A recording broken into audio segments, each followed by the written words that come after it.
Okay, so in this module, we will learn about foods from different cultures and how the process of these foods relate to FSHN 101.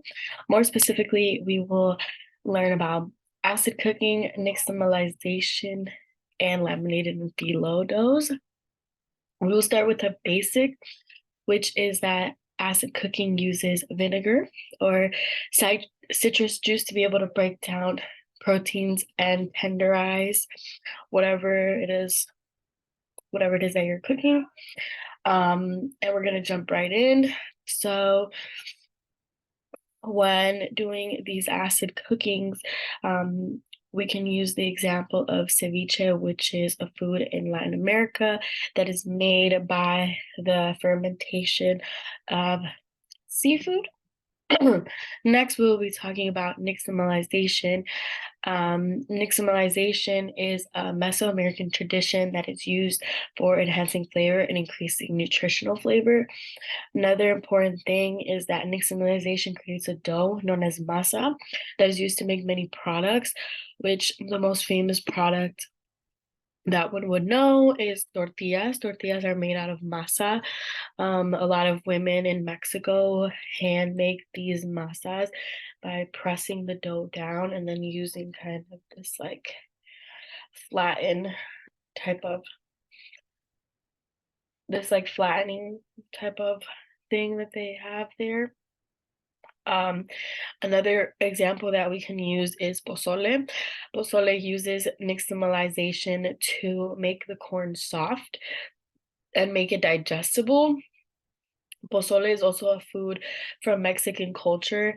And then this will tie into the next thing that we will be learning about, which is laminated and phyllo doughs. Laminated and phyllo doughs are two different things.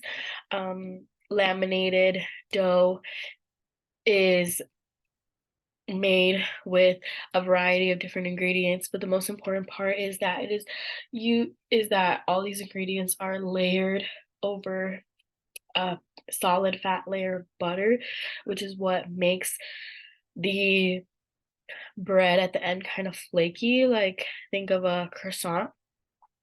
And at the end, this has a more buttery and doughy taste than whereas phyllo dough is made with water, flour, and vinegar.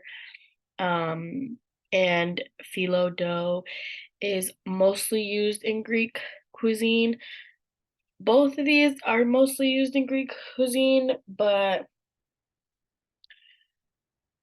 the difference is that there's just a lot of like Middle Eastern food. Not yeah, Middle Eastern food more used with laminated dough, but if you would want to think about more modern foods, you would think about like croissants, like I said, I mean pies, or um baklava, which is like the most famous Greek one, I feel like. Yeah, so both of these doughs have a lot of fiber and protein, but however, the bad part about doughs is that they are not gluten free. So if you are gluten free, I would suggest different options. There's a lot more that goes into these things, but overall, they are used in many cultural foods, which is why I felt like, or which is why these should be the most important to think about because they kind of show a little bit about each culture. For instance, nixtamalization is used a lot in Hispanic culture, Latin American culture, because of the fact that tortillas are very popular. So another thing that we know and can understand is that in laminated and phyllo dough, there's a lot of rolling and folding, which is called lamination. This is process of laminated dough. And yeah, I hope that you try to kind of cook maybe some of these things, like, I would suggest trying to make pozole. They do sell, like, canned pozole, which is where the corn has already gone through the nixtamalization. Ceviche is also a very popular one because you can ferment the seafood on your own, and you can also make bread on your own. So if you do like making bread and you're not gluten-free, I do suggest making bread and letting your family know about the lamination and phyllo doughs and how to make them and the process that goes into them. Thank you.